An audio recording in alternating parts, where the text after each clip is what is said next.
तो साथियों नमस्कार, स्वागत है आप सबका। मैं हूं डॉक्टर अम्बरीश शुक्ल और आप देख रहे हैं एलटी ग्रेड जीआईसी प्रवक्ता। एलटी ग्रेड में तो आपका चयन हो चुका है प्रीलिम्स के लिए। मेंस में आप उसकी तैयारी में लग जाइए। यदि एलटी ग्रेड मेंस की कक्षाओं से जुड़ना चाहते हैं तो आप हमें व्हाट्सएप करके जुड़ सकते हैं। हमारा नंबर है 9628959237। जीआईसी प्रवक्ता प्रीलिम्स की तैयारी करना चाहते हो और मेंस की तैयारी करना चाहते हो, दोनों की कक्षाएं आपको मिल जाएगी। इसके अलावा यूपीटीसी पीएचडी की कक्षाएं भी आपको मिल जाएंगी हमारे यहाँ। तो आपको हमारे नंबर पर करना होगा व्हाट्सएप, नंबर है 9628959237। तो चलिए शुरू करते हैं आज की क्लास। और ये काफी महत्वपूर्ण क्लास आप लोगों के लिए होने वाली है। जितने भी साथी जुड़ चुके हैं वो फटाफट वीडियो को लाइक कर दें। आवाज आप सबको आ रही होगी, ठीक है। चलिए शुरू करते हैं। तो साथियों आज का जो सबसे पहला सवाल है वो सवाल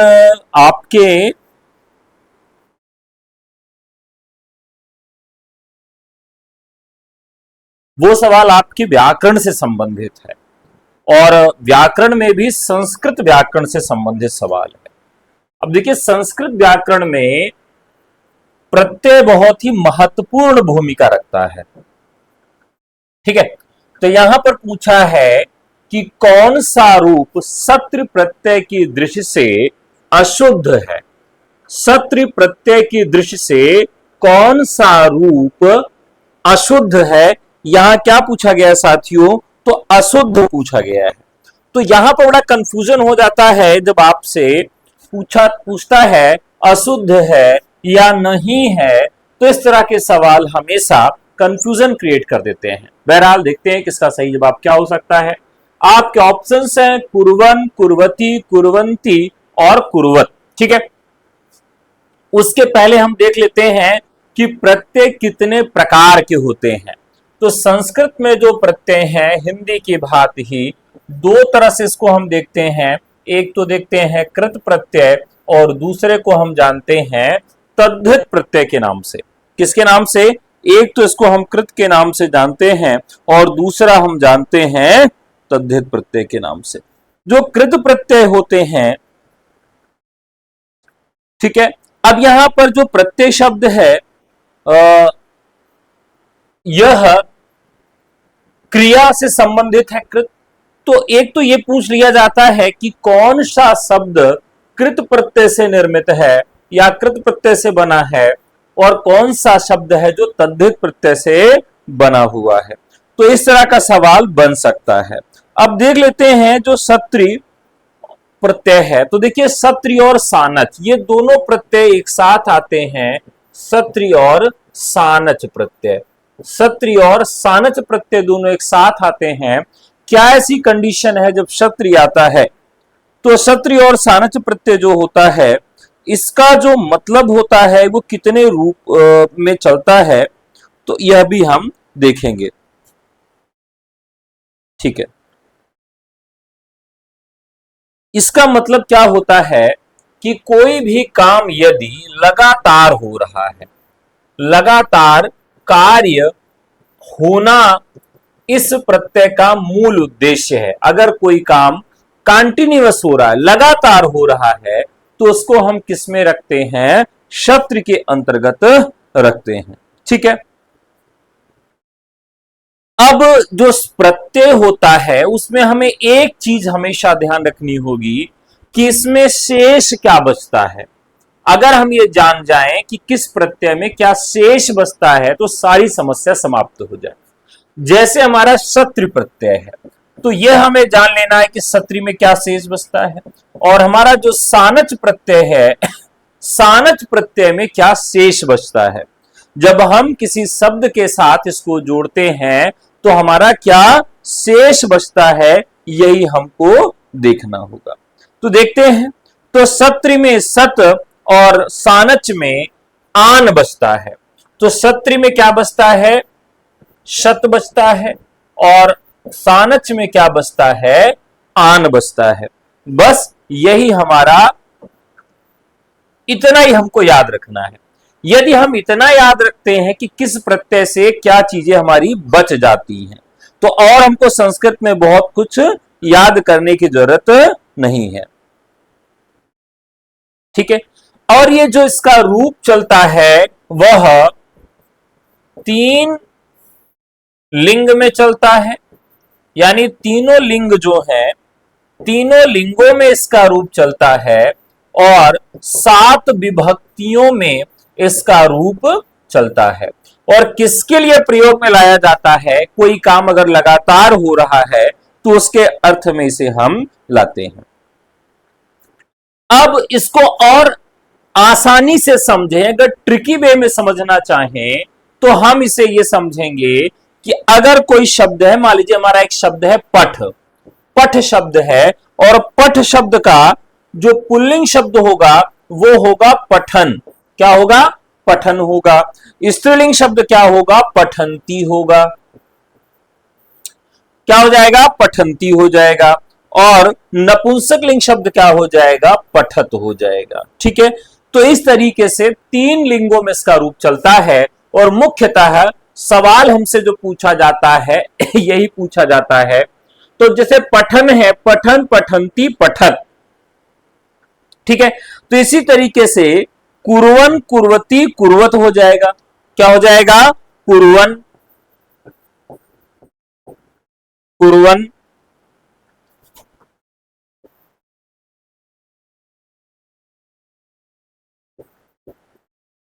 कुर्वन,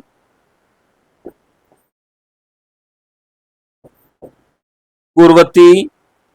अरे भाई बहुत गलती हो रही है यार। कुर्वन, कुर्वती,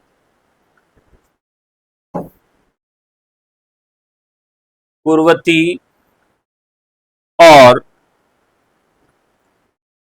कुर्वत।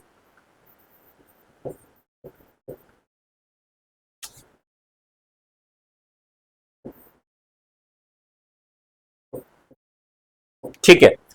अब यहां आप देखिए कि जो हमारा क्री धातु है, कौन सी धातु है? क्री धातु है। क्री धातु से कुर्वन, कुर्वती और कुर्वत शब्द हमारा बनता है। और ये सानच, सत्र और सानच किसके लिए होता है? यदि कोई काम लगातार हो रहा है, कोई काम यदि लगातार हो रहा है तो इसके लिए यह चीज आती है। तो यहां पर आप देखिए कि कौन अशुद्ध है, कौन अशुद्ध है? तो कुर्वन, कुर्वती और कुर्वत तो हमारा मिल रहा है, कुर्वंती नहीं मिल रहा है। ठीक है। हमारा कुर्वंती नहीं मिल रहा है। तो राइट आंसर हो जाएगा कुर्वंती। ठीक है। कुछ और उदाहरण लेते हैं, कुछ और उदाहरण लेते हैं, आप लोग जवाब देंगे। अब मान लीजिए एक दो शब्द और रखते हैं कि लिख। अगर हमारी धातु लिख है तो इसका रूप कैसे बनेगा? तो लिख का पहले बन जाएगा लिखन। क्या बन जाएगा? लिखन बन जाएगा। फिर बन जाएगा लिखंती। क्या बन जाएगा? लिखंती बन जाएगा। और फिर क्या बनेगा? लिखत बनेगा। अब इसका एक सामान्य सा ट्रिक देख लेते हैं, एक सामान्य सा ट्रिक देख लेते हैं कि कैसे ये ट्रिक काम करता है। अब मान लीजिए आपका कोई धातु है और उसे हमें शक्ति या सानच में ढालना है। ठीक है। तो पुल्लिंग जो रूप होगा उसमें हमेशा क्या होगा? एक डंडा लगा होगा। पुल्लिंग में क्या लिखा होगा? पुल्लिंग में सदैव आपको एक डंडा लगा मिलेगा। ठीक है। डंडा लगा हुआ मिलेगा और साथ में न होगा, यानी न के साथ एक डंडा आपको लगा हुआ मिलेगा। कहां? पुल्लिंग में। ठीक है। पुल्लिंग में डंडा लगा होगा। स्त्रीलिंग में अंती आएगा, आधा न और ती आता है लगभग सब में, कुछ में अनुपात छोड़ दीजिए। और जो हमारा नपुंसक लिंग है उसमें तो हलंत आएगा। ठीक है। अब देखिए जो लोग नपुंसक लिंग होते हैं वो जब भीख मांगने जाते क्या करते हैं? तक धैया वाला तपली बजाते हैं, तक धैया करते। तो याद रखना है। ठीक है। हलंत। अब स्त्रीलिंग शब्द है तो इसमें बड़ी की मात्रा लास्ट में आएगी, ये याद रखना है। और पुल्लिंग है, इसका मतलब इसमें न में हलंत आएगा। ये ट्रिक है, नियम अगर चलेंगे, नियम से देखेंगे तो काफी डीप जाके समझना पड़ेगा। तो इसमें क्या रहेगा, न के नीचे हलंत रहेगा। तो लगभग सारे शब्द इसी तरीके से ही आपके बन जाते हैं। जैसे एक शब्द है हरा, हरा, हरा का मतलब होता है हरण करना। तो पुल्लिंग में क्या हो जाएगा, न लगा देंगे, हरण हो जाएगा। स्त्रीलिंग में क्या लगा देंगे, अंती लगा देंगे, हरंती हो जाएगा। और नपुंसक लिंग में क्या लगा देंगे, तो लगा देंगे, हरत हो जाएगा।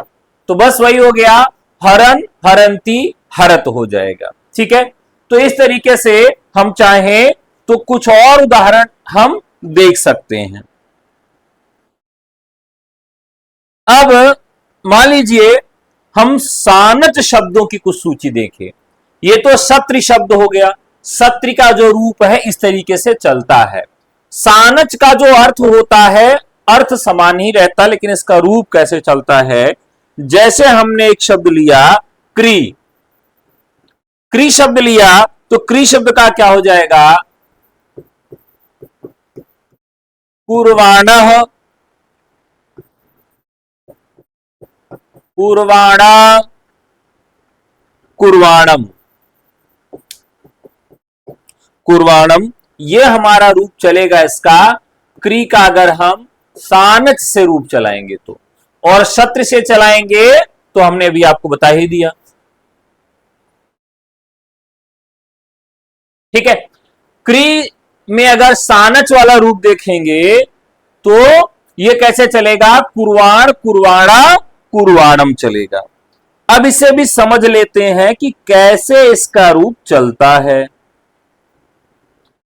तो यहां पर अगर सानच में आएगा तो इसमें रोने वाला सिंबल जरूर होगा, यानी जो पुरुष होता है उसको भी दर्द होता है, मर्द को भी दर्द होता है, यानी दो आंसू बहता रहेगा।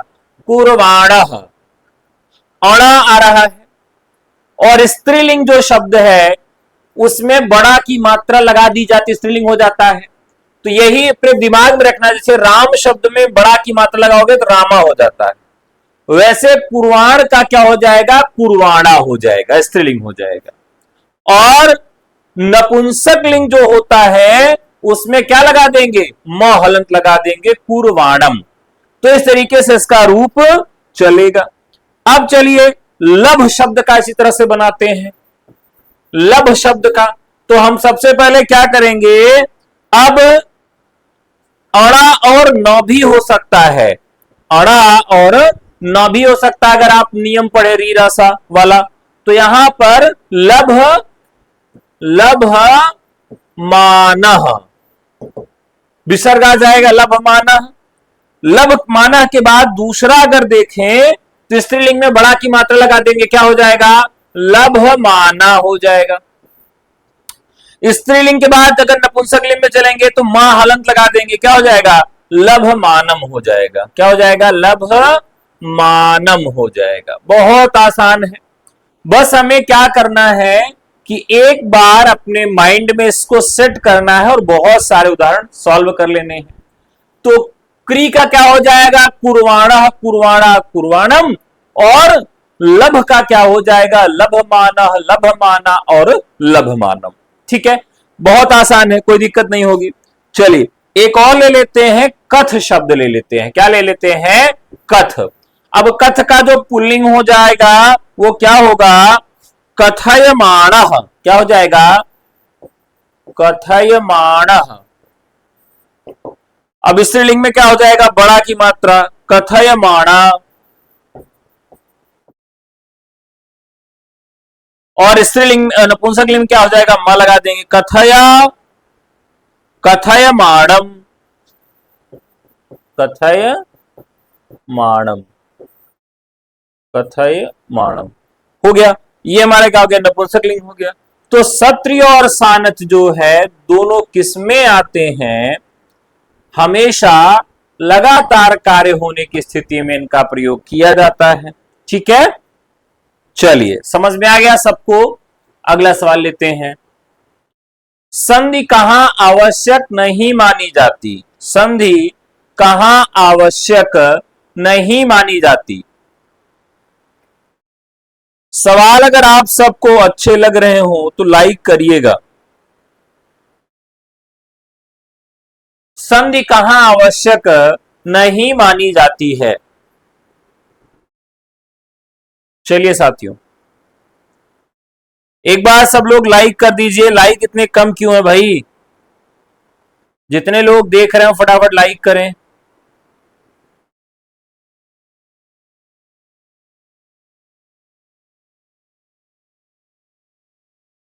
नहीं मानी जाती। चलिए आगे बढ़े। अब यहां क्या है, संधि कहां आवश्यक नहीं मानी जाती है? तो संधि, अगर कोई पद है तो पद में भी संधि आवश्यक मानी जाती है। धातु और उपसर्ग में भी मानी जाती है, समास में भी मानी जाती है, लेकिन वाक्य में संधि आवश्यक नहीं मानी जाती है।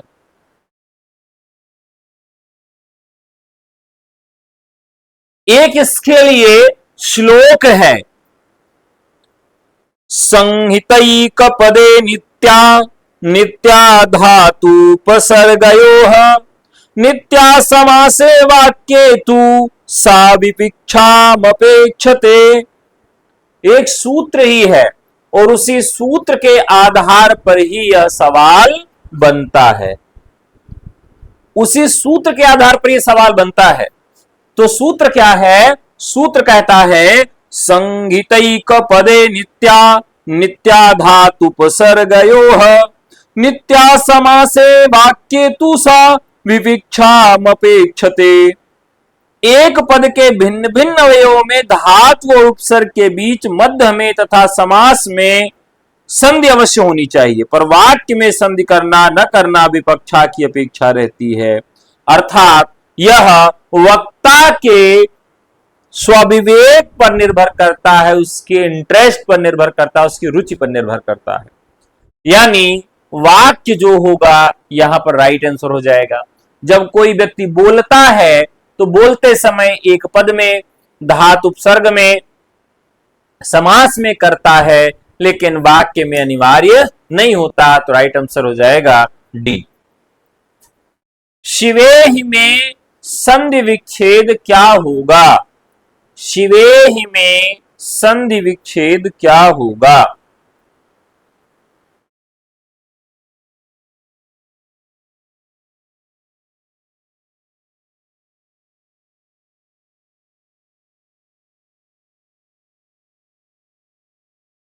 एक सूत्र है अंतादिवच्च। अंतादिवच्च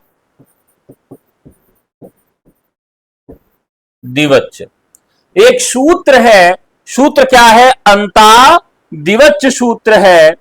वकारोवर्ती अकार और आंग के अकार को अका सवर्णे दीर्घा से दीर्घ सूत्र और आ और ई को आद्गुण सूत्र से गुण प्राप्त होता है। तो इस प्रकार से इसमें ओमांगोश्च से परूप संधि होती है। ओमांगोश्च से परूप संधि होती है। यानी अगर सभी सूत्रों को लगाकर इसको सॉल्व करें तो बड़ा कठिन हो जाएगा। अब आसान कैसे होगा कि इसको देखें कि क्या होगा। शिव धन एहि बराबर शिवे ही हो जाएगा। क्या हो जाएगा? शिव धन एहि बराबर शिवे ही हो जाएगा। साथियों, संधि जो है इसके अपवाद बहुत सारे हैं। संधियों के बहुत सारे अपवाद हैं। चलिए कुछ संधियों के अपवाद आपको मैं दिखाता हूं जहां से संबंधित सवाल पूछे जाते हैं। चलिए, जैसे यहां एक और पूछा जाता है अक्षौहिणी। कई बार पूछा गया है।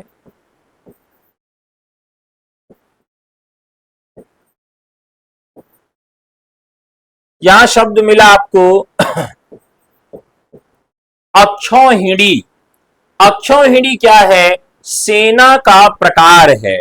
अक्षौहिणी क्या है? एक सेना का प्रकार है। तो जो राजा चक्रवर्ती होता था उसके पास अक्षौहिणी सेना होती थी। कैसी सेना होती थी उसके पास? अक्षौहिणी सेना होती थी। ठीक है, तो यहां बताना है कि अक्षौहिणी में कौन सी संधि होगी और इसका विच्छेद कैसे होगा।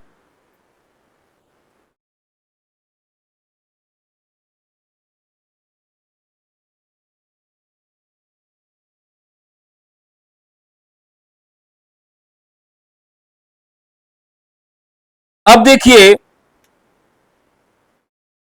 जब महाभारत का युद्ध हुआ तो कौरवों और पांडवों दोनों के पास अक्षौहिणी सेना थी और एक अक्षौहिणी सेना में 21,000 रथ, 21,000 हाथी, 56,000 घुड़सवार और एक ग्रुप होता है जिसमें 1 लाख के करीब पैदल सैनिक होते हैं, यानी 2,18,700, 2,18,700, 2,18,700 कुल सैनिक जहां पर होते हैं, कुल सैनिक जहां पर होते हैं, उस सेना को अक्षौहिणी सेना कहा जाता है। क्या कहा जाता है? अक्षौहिणी सेना कहा जाता है। ठीक है, तो यहां अक्ष का मतलब होता है, अक्ष का अर्थ है रथ। अक्ष का मतलब क्या होता है? रथ होता है। इसके बाद और ऊहिनी का अर्थ समूह होता है। ऊहिनी का मतलब होता है समूह। ठीक है, ऊहिनी का मतलब होता है समूह या फिर सेना, समूह या सेना। इसका मतलब हो गया रथ का समूह, रथ का समूह या सेना। तो ये अक्षौहिणी हो गया। अब अक्षौहिणी को हम कैसे देखेंगे? तो अक्षादुहिन्या मुप संख्या नाम, अक्षादुहिन्या मुप संख्या नाम एक अपवाद का सूत्र है। अक्षादुहिन्या नाम मप संख्या नाम। तो अक्षादुहिन्या नाम ये एक शब्द है, अक्ष शब्द। ये कहता है कि अक्ष शब्द के बाद यदि ऊहिनी आ जाए तो नियम ही कहता है कि यदि अक्ष के बाद ऊहिनी शब्द आ जाए, ऊहिनी शब्द यदि आ जाए तो क्या होगा? तो शब्द के आने के बाद दोनों के स्थान पर आ और उ के स्थान पर वृद्धि हो जाएगी। यानी यहां पर अ है और दहन यहां पर उ है, दोनों को मिलाकर वृद्धि आदेश हो जाएगी। ठीक है, वृद्धि आदेश हो जाएगी। तो यहां पर अगर हम नियम देखें तो अक्ष धन ऊहिनी बराबर अक्षौहिणी हो जाएगा। अक्ष धन ऊहिनी बराबर अक्षौहिणी हो जाएगा। क्लियर है? किस सूत्र से होगा? तो अक्षादुहिन्या मुप संख्या नाम, अक्षादुहिन्या मुप संख्या नाम, अक्षादुहिन्या मुप संख्या नाम सूत्र से अपवाद के तौर पर वृद्धि संज्ञक वर्ण अ आदेश होगा। ठीक है, चलिए इसी तरीके से एक और आपके यहां पूछा जाता है साथियों, प्रौह। ठीक है, ये तो आप देख लिए। इसी तरह से एक संधि और पूछी जाती है, प्रौह। ठीक है, अब बताइए अगर प्रौह पूछ ले तो क्या जवाब देंगे? प्रौह, प्रौह का मतलब है कोई अगर उत्तम अर्थ करने वाला है तो उसे हम क्या कहेंगे? प्रौह कहेंगे। क्या कहेंगे? प्रौह कहेंगे। तो देखिए जो इसका नियम है वो ये कहता है कि प्र उपसर्ग के बाद यदि किसी शब्द में प्र उपसर्ग के बाद ऊह ऊढ़ ऊढ़ आ जाए, ऊह ऊढ़ या ऊढ़ इत्यादि शब्द आ जाएं या फिर एस्या पद आए तो पूर्व और पर दोनों के स्थान पर वृद्धि संज्ञक वर्ण आदेश होगा, यानी इसको और इसको जोड़ने पर वृद्धि संज्ञक वर्ण आदेश हो जाएगा। अब वृद्धि संज्ञक वर्ण आदेश होगा तो हम देखें तो क्या हो जाएगा, प्र में क्या लगा हुआ है, अ लगा हुआ है, और उ में उ लगा है, आधन उ बराबर ये क्या बना देगा, अ बना देगा। तो प्राधन ऊह बराबर प्रौह हो जाएगा। किस सूत्र से होगा, तो प्रादुहो ढो ढोड्यो शेषु, ये इसका सूत्र है, जिस सूत्र से यह अपवाद के तौर पर प्राधन ऊह बराबर प्रौह बनेगा। ठीक है। इसी तरीके से स्वय ऋणी एक पूछा जाता है, एक और अपवाद पूछा जाता है स्वय ऋणी। क्या पूछा जाता है, स्वय ऋणी पूछा जाता है। काफी बार पूछा गया है स्वय ऋणी कि स्वय ऋणी में कौन सी संधि होगी। एक वार्तिक है, ठीक है, क्या है, एक वार्तिक है। वार्तिक का मतलब क्या है, जो बाद में लिखे गए, यानी जब पाणिनि जी ने लिख दिया तो उसके बाद फिर इसकी व्याख्या लिखी गई और फिर वार्तिक लिखे गए। जो उन्होंने नहीं कहा था या जो कहने से छूट गया था उसको अलग से एक सूत्र के माध्यम से अभिव्यक्त किया गया। तो उसे क्या कहा गया साथियों, तो उसे कहा गया कि यह एक प्रकार का वार्तिक है। ठीक है। तो वार्तिक जो कहता है कि स्व के बाद ईर और ईरिन शब्द आए, यदि स्व के बाद ईर अथवा ईरिन शब्द आए, यदि स्व के बाद ईर अथवा ईरन शब्द आए, स्व के बाद ईर अथवा ईरन शब्द आए तो स्व के आकार और ईर के ईरिन के स्थान पर वृद्धि हो जाएगी। यानी यहां का जो अ है और यहां का जो ई है, दोनों मिलाकर वृद्धि अ यहां पर हो जाएगा। तो इसी प्रकार से स्वैरिणी शब्द है स्वाधन ई ऋणी, स्वाधन ई ऋणी हो जाएगा, स्वाधन ई ऋणी, स्वाधन ई ऋणी हो जाएगा, यानी स्वैरिणी। अगला सवाल, निष्कौशाम्बी में कौन सा समास है।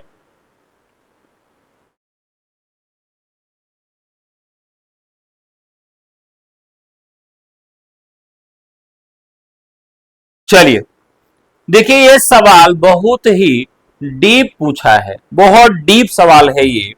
तो देखते हैं कितना लोग सही जवाब देते हैं।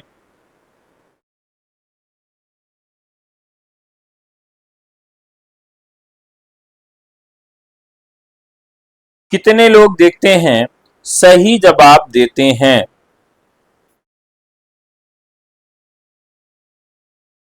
कुगति प्रादय,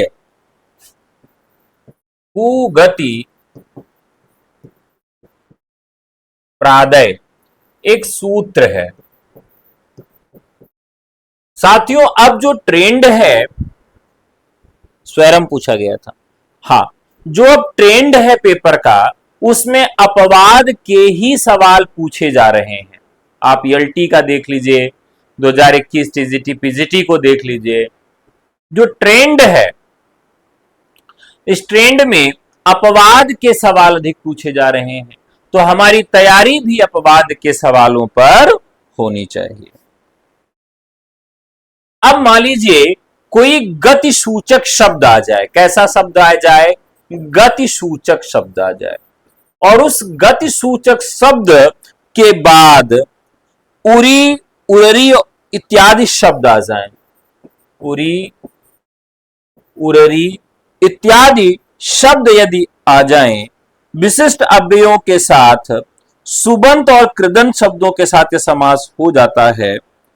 और इसका जो पूर्व पद होता है वो गति संज्ञक होता है। पूर्व पद कैसा होता है, गति संज्ञक होता है, उत्तर पद इसका प्रधान होता है। तो इसका कुछ और उदाहरण जैसे पूछा जाए तो इसमें गति तत्पुरुष है, गति तत्पुरुष के कुछ और उदाहरण आपको बता देते हैं। शुक्लीकृत्य,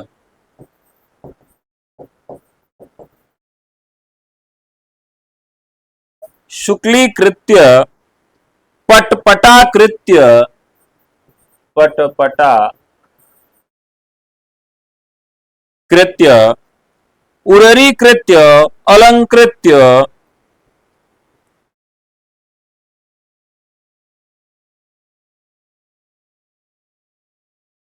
ठीक है।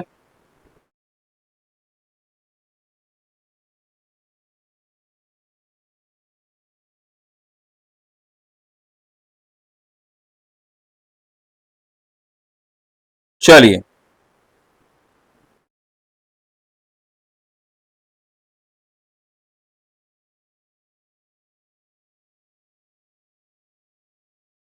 एक उदाहरण है निष्कौशाम्बी, ठीक है। तो इसमें अगर ऑप्शन में प्रादि तत्पुरुष होता, ऑप्शन में अगर प्रादि तत्पुरुष होता तब भी यह सही जवाब हो जाता। निष्कौशाम्बी में अगर प्रादि तत्पुरुष भी होता तब भी ये सही हो जाता, ठीक है। अब निष्क्रांतः कौसंब्याः, इसका क्या हो जाएगा? निष्क्रांतः कौसंब्याः। इसका जो आपके यहां उदाहरण पूछा जाता है उसका विग्रह अगर पूछता है तो लौकिक विग्रह पूछता है। क्या पूछता है? लौकिक विग्रह पूछता है। और इसका हो जाएगा निष्क्रांतः कौसंब्याः। निष्क्रांतः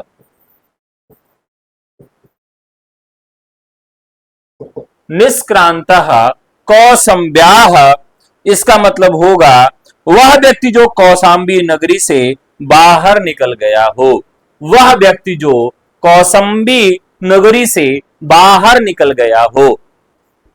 देखो यहां पर गति की बात की गई है तो यहां पर निकलने की बात की गई है। तो वह व्यक्ति जो कहां निकल गया हो? वह व्यक्ति जो कौशाम्बी नगरी से बाहर निकल गया हो। इसलिए यहां पर इस अगर ऑप्शन में गति तत्पुरुष न होता तो प्रादि तत्पुरुष भी हो सकता था, ठीक है।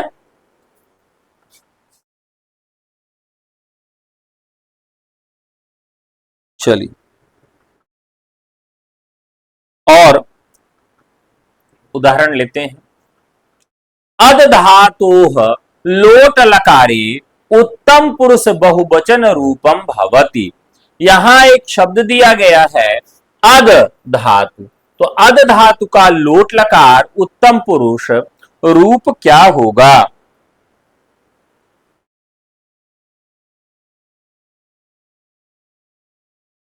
चलिए तो यहां राइट आंसर हो जाएगा अदाम। अहम भोजनम पचामी इतस्य वाच्य परिवर्तन क्या होगा? अहम भोजनम पचामी। देखिए बहुत महत्वपूर्ण सवाल है और ऐसे सवाल खूब पूछे जाते हैं।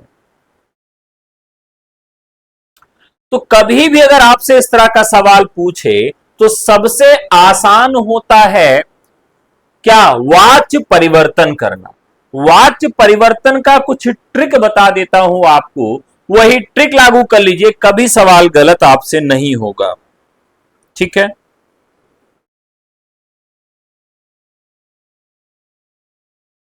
अब देखिए कैसे ध्यान में रखना है। इसका नियम कहता है कि कर्ता में प्रथमा विभक्ति, कर्म में द्वितीया और क्रियाकर्ता के अनुसार इसमें हो जाता है। तीन तरह का वाच्य होता है, कर्तृ, कर्म और भाववाच्य। कितने वाच्य होते हैं? तो कर्तृ, कर्म और भाववाच्य। हिंदी में अगर इन्हीं वाच्यों को देखें तो कर्तृवाच्य में साथियों कर्ता की प्रधानता होती है। कर्मवाच्य में किसकी प्रधानता होती है? कर्म की प्रधानता होती है। और भाववाच्य में क्रिया की प्रधानता होती है। तो बहुत सारे लोग ये सोचते हैं कि हम प्रधानता को चेक कैसे करेंगे कि कौन प्रधान है और कौन प्रधान नहीं है। हमने एक उदाहरण लिखा, मोहन। मोहन आम खाती है। हमने लिखा मोहन आम खाती है, तो आपने कहा गुरुजी खाती नहीं होगा, गलत कर दिया। तो हमने कहा किस आधार पे कहा, क्योंकि आपने कहा कि हम मोहन को यहां पर प्रधान मान रहे हैं, मोहन के लिए यहां पर खाती शब्द आया है, इसका मतलब इस वाक्य में मोहन प्रधान, इसका मतलब यहां कर्ता प्रधान। ठीक है, इसी तरीके से एक और उदाहरण ले लेते हैं, एक और उदाहरण ले लेते हैं, जैसे मेला देखी जाती है। अब आपने यहां एक उदाहरण और ले लिया, मेला देखी जाती है, यह किस वाच्य का उदाहरण है, कर्तृवाच्य, कर्मवाच्य अथवा भाववाच्य। तो हमने आपको बताया कि जिसमें कर्ता की प्रधानता कर्तृवाच्य, जिसमें कर्म की प्रधानता कर्मवाच्य और जिसमें क्रिया की प्रधानता वह भाववाच्य होता है। मेला देखी जाती है, इस वाक्य को अगर ध्यान से देखें तो यहां लिखा गया है देखी, तो स्वाभाविक है कि प्रधानता किसकी है, मेला की है, तो देखा होगा यहां पर, और जाति न होकर यहां पर जाता होगा। तो एक चीज तो स्पष्ट हो गई कि यहां किसकी प्रधानता है, मेला की प्रधानता है। और मेला क्या है, मेला दिलों का आता है एक बार। तो मेला जो है कर्म है, मेला क्या है, करता नहीं है। जैसे राम मेला देखता है, तो राम तो करता हो गया, लेकिन मेला देखा जाता है, तो मेला शब्द आया है, तो मेला का मतलब क्या हो गया, मेला की प्रधानता है।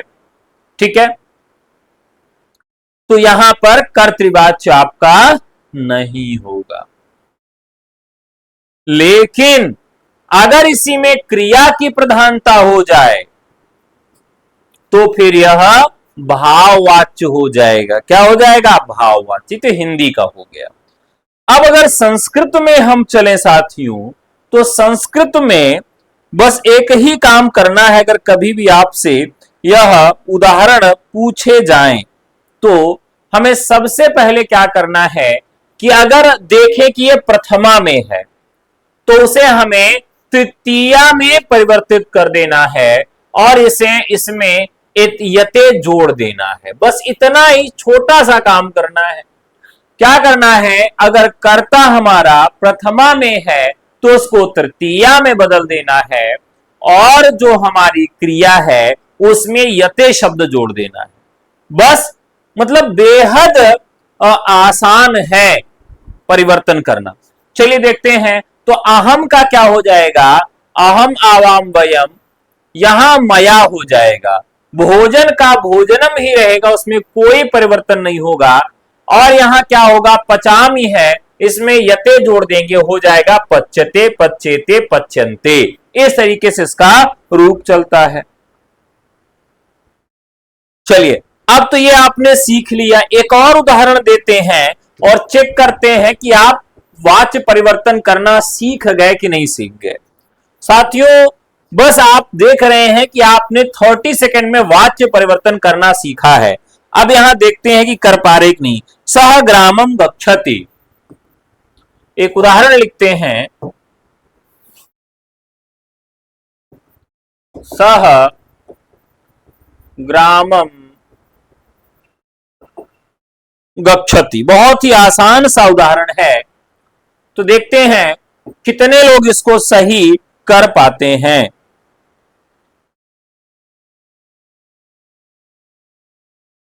चलिए, अब यहां पर एते जोड़ना है और इसको प्रथमा को तृतीया करना। सा तौ ते तम तौ ताम तेन ताभ्यम तेभ्य, तो सा का क्या हो जाएगा, तेन हो जाएगा।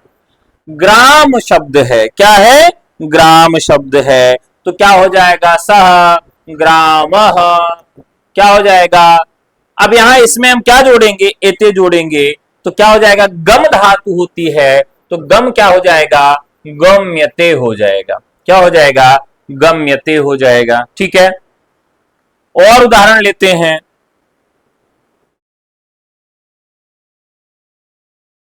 और उदाहरण लेते हैं और देखते हैं कि हमारा सही हो रहा है कि नहीं हो रहा है।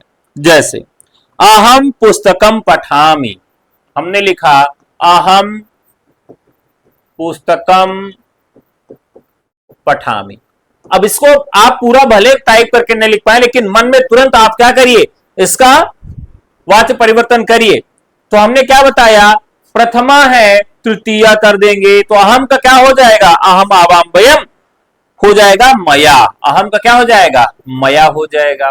पुस्तकम है, पुस्तकम ही रहने दो, कोई दिक्कत नहीं है, पुस्तकम हो गया। अब पठामी है तो मूल धातु तुम्हारी क्या है, पठ है, और पठ में हम क्या जोड़ देंगे, यते जोड़ देंगे, तो क्या हो जाएगा, पठ्यते। क्लियर है, क्या बन गया, मया पुस्तकम पठ्यते। कई बार क्या सवाल पूछता है कि यही जो शब्द है, यही जो शब्द है, इसी को आपको वाच्य परिवर्तन करना है। तो मया का क्या हो जाएगा, अहम, पुस्तकम का पुस्तकम ही रहेगा, पठ्यते है तो मूल धातु पठामी रख देंगे। ठीक है, एक और उदाहरण ले लेते हैं।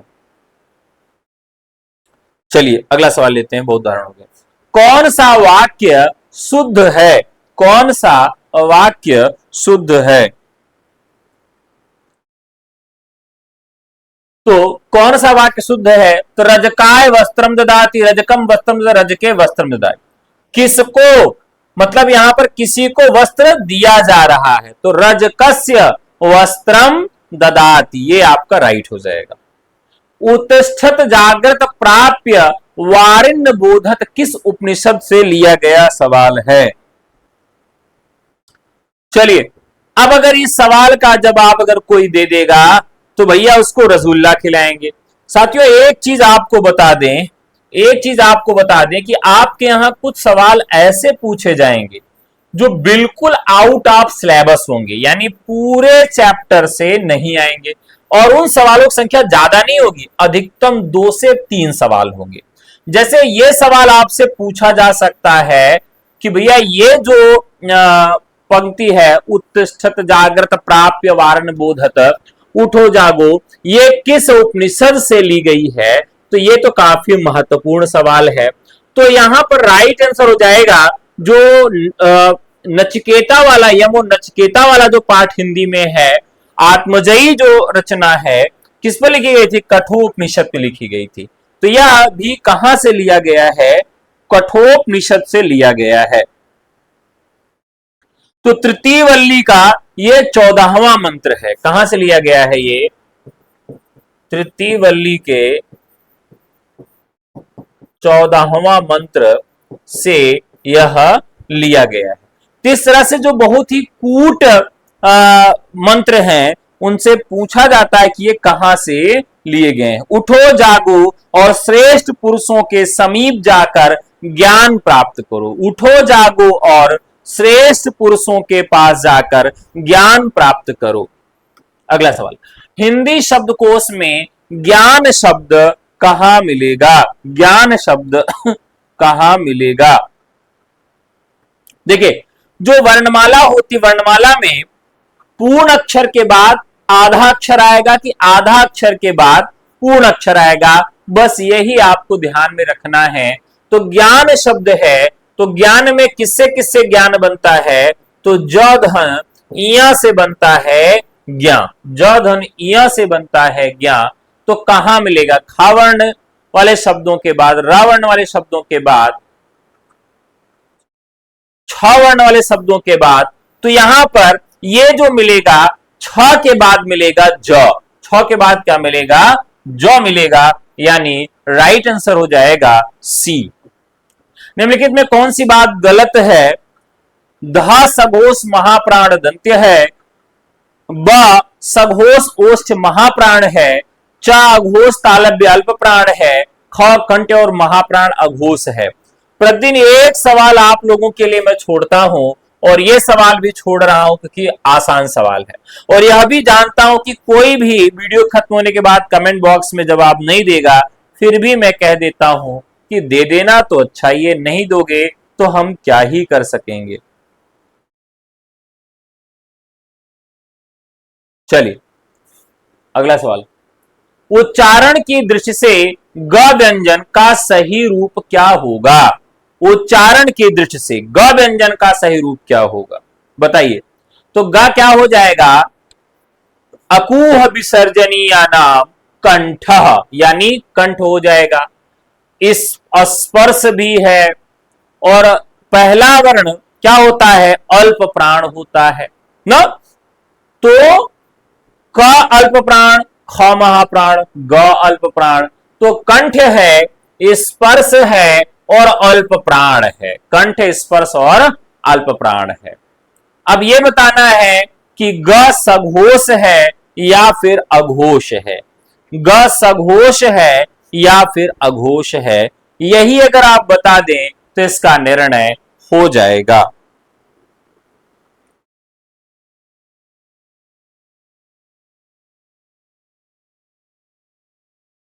बताइए।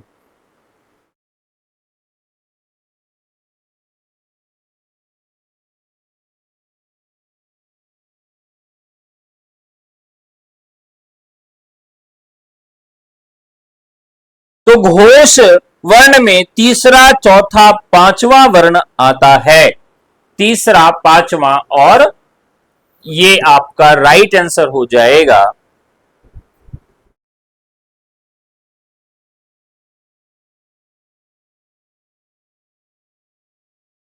अगला, किस क्रम में गुण संधि नहीं है, यानी यहां पर गुण संधि किसमें नहीं है, हितेच्छा, प्रेषति, मानवेतर, प्रेरणार्थक, किसमें गुण संधि नहीं है।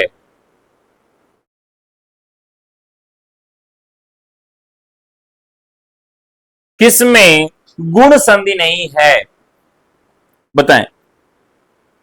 हित धन इच्छा, हित धन इच्छा, हितेच्छा, गुण संधि, ठीक है। प्राधन इशति, प्रेषति, गुण संधि, मानव धन इतर, मानवेतर, गुण संधि, और प्रेरणा धन अर्थक बराबर प्रेरणार्थक, दीर्घ स्वर संधि, यानी राइट आंसर आपका डी हो जाएगा। किस क्रमांक में सही संधि का उदाहरण है, किस क्रमांक में सही संधि का उच्चारण है, उदाहरण है, शिशुधन, शिशवैक्य, गोधन इंद्र गवेंद्र, खट धन मुख, खटमुख, चतुर्धन चतुर्पालक। ये सवाल ही गलत टाइप हो गया, इसको छोड़ो। विशेषण शब्द है, अव्यय, विकारी शब्द है, विकारी है, उपयुक्त में से कोई नहीं। जैसे काला शब्द है, तो काला शब्द विशेषण है, तो क्या इसमें कोई विकार हो सकता है, हाँ विकार हो सकता है, काला का काली भी हो सकता है, यानी यह विकारी शब्द है।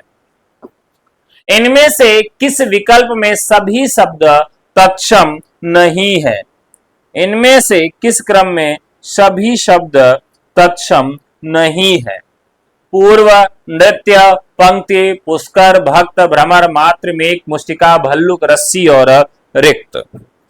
सवाल अगर आपको अच्छे लग रहे हों तो जरूर बताइएगा, क्योंकि मैंने प्रयास किया है कि सारे सवाल आपको नए ही दिए जाएं, सारे सवाल आपको नए ही दिए जाएं। तो साथियों, यहां पर भल्लुक, रस्सी और रिक्त, इसमें सभी शब्द तत्सम नहीं है,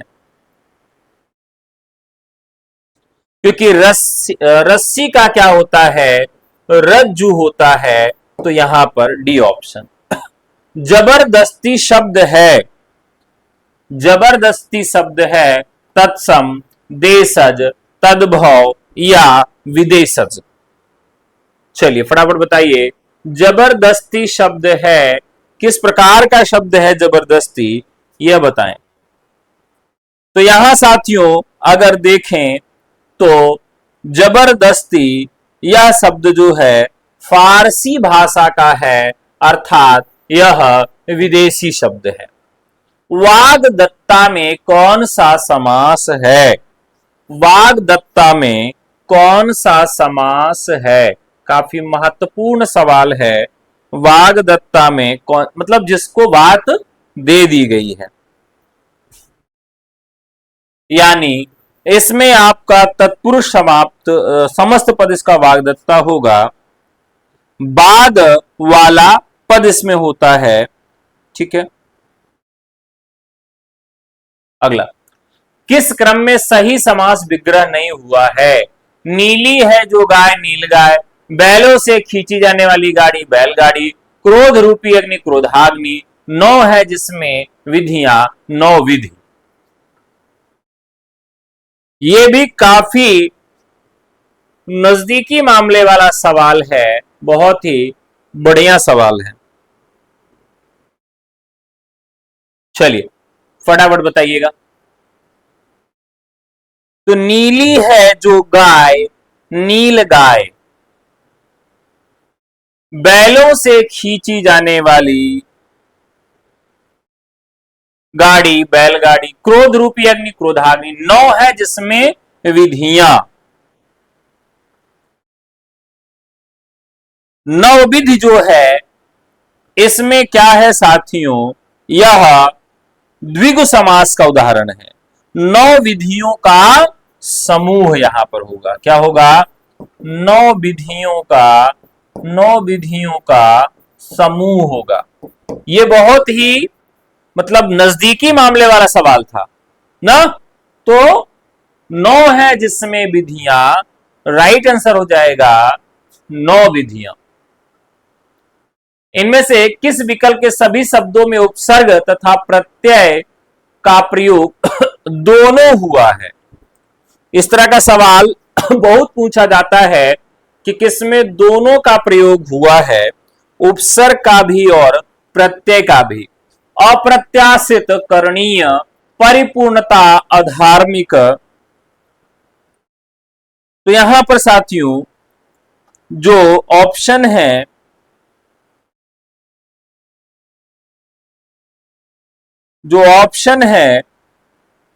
वहां पर राइट आंसर क्या होगा? परिपूर्णता, परि हो गया, और अधार्मिक में अ लगा हुआ है। और निम्नांकित में कौन सा शब्द कृदंत प्रत्यय से बना है? कौन सा शब्द कृदंत प्रत्यय से बना हुआ है? रंगीला, बिकाऊ, दुधारू अथवा कृपालु। कृदंत प्रत्यय। तो यहां देखिए, रंग, बिकाऊ, बेचना, दुधारू, कृपालु, कृपा करना। तो साथियों इसमें जो ब्लर हो जा रही है, हाँ ठीक है, चलिए अब ये कल इसको सही करवा देंगे। कैमरे में कुछ प्रॉब्लम है जिससे बीच बीच में ब्लर हो जा रहा है। कौन सा शब्द कृदंत प्रत्यय से बना हुआ है? तो यहां पर बेचना शब्द होता जो कि क्रिया है, इसलिए बिकाऊ इसका राइट आंसर होगा। ठीक है। तो साथियों आज के सवाल कैसे लगे कमेंट करके जरूर बताइएगा। पुनः आप लोगों से जल्दी मुलाकात होगी। पढ़ते रहिए, मस्त रहिए। जीआईसी प्रवक्ता, LT grade mains, KVS NVS, MRS mains, assistant professor government degree college या यूपी टीजीटी पीएचडी, किसी भी परीक्षा की तैयारी करना हो, बीपीएससी टीयर 4 या DSSB टीजीटी पीएचडी हिंदी, जुड़िए टीचर्स एकेडमी से। व्हाट्सएप करिए 9628959237 पर। तो आप लोगों से जल्दी ही मुलाकात होगी। तब तक नमस्कार, जय हिंद, धन्यवाद। जीआईसी प्रवक्ता का डेट आ गया भाई।